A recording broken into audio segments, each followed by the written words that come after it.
ইসলামী ব্যাংকটা আমরা প্রতিষ্ঠা করেছিলাম, আমাদের কাছ থেকে তারা ব্যাংকটা ছিনিয়ে নেয়। উপস্থিত প্রধান বক্তা, আমাদের একান্ত প্রিয় মানুষ, আপনাদের সকলের পরিচিত সারা বাংলাদেশের যুবকদের আইকন ডক্টর শফিকুল ইসলাম মাসুদ, উপস্থিত নেতৃবৃন্দ, সুধীমণ্ডলী, আসসালামু আলাইকুম ওয়া রাহমাতুল্লাহি ওয়া বারাকাতুহু। রাত এখন 10:30 বাজে। অনেক বয়োজ্যেষ্ঠ মানুষ আছেন যারা ঘুমানোর টাইম হয়ে গেছে, তো আমি খুব বেশি কথা বলবো না।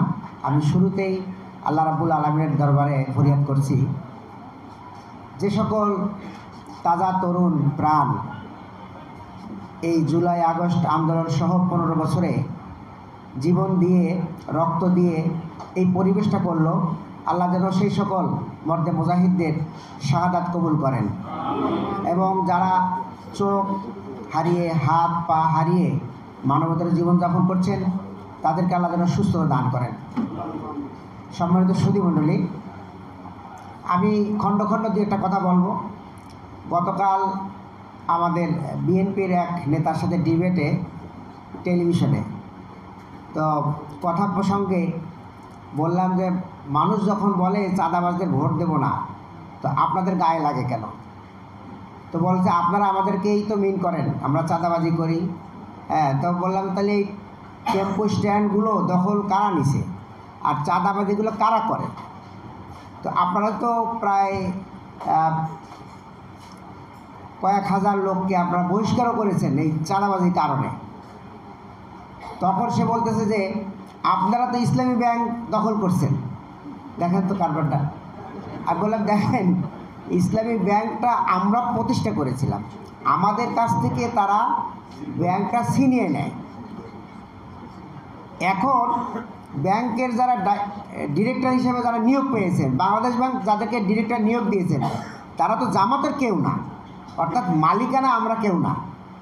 আমাদের কি হয়েছে, আমাদের যারা কর্মকর্তা ছিল, যাদেরকে অন্যায়ভাবে চাকরি থেকে স্যাক করা হয়েছিল, তারা গিয়ে বলছেন ডিরেক্টরদের কাছে যে আমাদেরকে অন্যায়ভাবে স্যাক করা হয়েছিল, আমাদেরকে চাকরি ফিরিয়ে দেন। এতটুকু কাজ হলো, তাহলে আমরা কি দখল করলাম? তখন সে পাল্টা বলতেছে দেখেন, ওই টেম্পো স্ট্যান্ডগুলো আমরা একসময় নিয়ন্ত্রণ করতাম, সেগুলো তারা আমাদেরকে ওখান থেকে উচ্ছেদ করেছিল, তাই আমরা ওটা দখল করতে পারি না। এই হলো অবস্থা। তার মানে হলো আগামীতে যে ইলেকশনটা হবে, সেই ইলেকশনে সেই ধরনেরই একটা মানে কায়দা কানুন খুঁজতেছে তারা, যে এগুলো তো আমাদেরই হওয়ার কথা, এটা আওয়ামী লীগ নিয়ন্ত্রণ করতে, এখন আমরা এগুলো করব। সম্মানিত সুধীমণ্ডলী, তাহলে এই কারণে কি 24-এর এই আমাদের তাজা প্রাণগুলো জীবন দিল এই কারণে? এই কারণ নয়। সেখানে কথা ছিল উই ওয়ান জাস্টিস, আর এই জাস্টিস তখনই আসবে যখন ইসলাম থাকবে। এখানে মাসুদ ভাই বলছেন আমাদের দুজন মন্ত্রী এবং এমপিদের কথা বলছেন। আমি রিসেন্ট ঘটনা একটা বলি। বাংলাদেশ মেডিকেল বিশ্ববিদ্যালয়, যেটাকে পিজি হাসপাতাল বলা হয়, সেখানে এখন যারা দায়িত্বে আছেন আর কি, তারা ভালো মানুষ। কেমন? তারা ইসলাম বিশ্বাস করে মনে প্রাণে এবং আমল আখলাকে, যে কারণে এখানে যাদের প্রমোশনগুলো হচ্ছে কোনো টাকা পয়সা লাগে না। এরপরে অনেক ডাক্তার এবং শিক্ষক নিয়োগ পেয়েছে, কোনো টাকা লাগে না।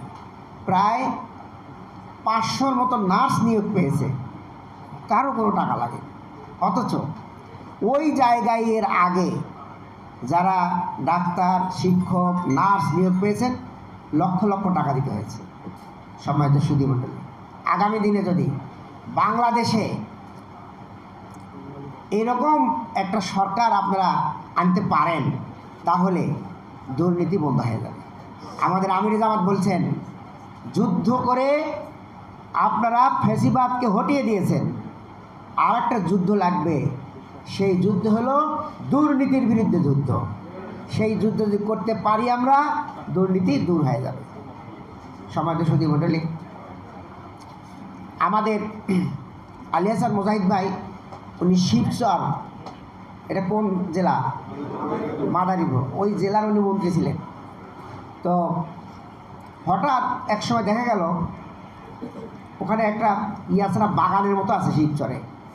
তো ওই বাগানে অসংখ্য হনুমান বসবাস করে, কাঠের বাগান। তো একশো দেখা গেল হনুমানগুলো এলাকায় চলে আসতেছে, এসে মানুষের ধান এটা সেটা নষ্ট করতেছে। তো দায়িত্বপ্রাপ্ত মন্ত্রীর কাছে এসে খবর গেল যে এরকম হনুমান করে ফেলতে হবে, মারি ফেলতে হবে। উনি বলতো হনুমান মারবা কেন? হনুমান এতদিন আসেনি, এখন কেন আসতেছে? তো খোঁজ দিতে হবে। ওদের খাবারের সংকট দেখা দিছে মনে হয়। ঠিক দেখা গেল আপনার ভেটেরিনারি ডাক্তারদের নিয়োগ করা হলো, খোঁজখবর নিয়ে দেখা গেলো ওদের খাবার যা খাইতো সেগুলো পাওয়া যাচ্ছে না। এরপরে আপনার রেশনের গম টম এগুলো বরাদ্দ করা হলো, হনুমানগুলো আর লোকালয়ে আসেনি।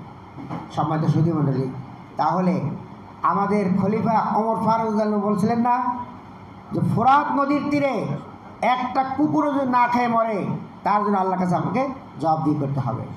এই ধরনের নেতা যদি বাংলাদেশে আপনারা নিয়োগ করতে পারেন তাহলে আর মানুষের চিন্তা করতে হবে না। এখানে আমার বোন বলছেন নিরাপত্তা, আপনার প্রতিবন্ধী নিরাপত্তা, এইটা আপনাকে চিন্তা করতে হবে না। এই চিন্তা করবে কে? সরকার এই চিন্তা করবে। সম্মানিত সুধী মণ্ডলী।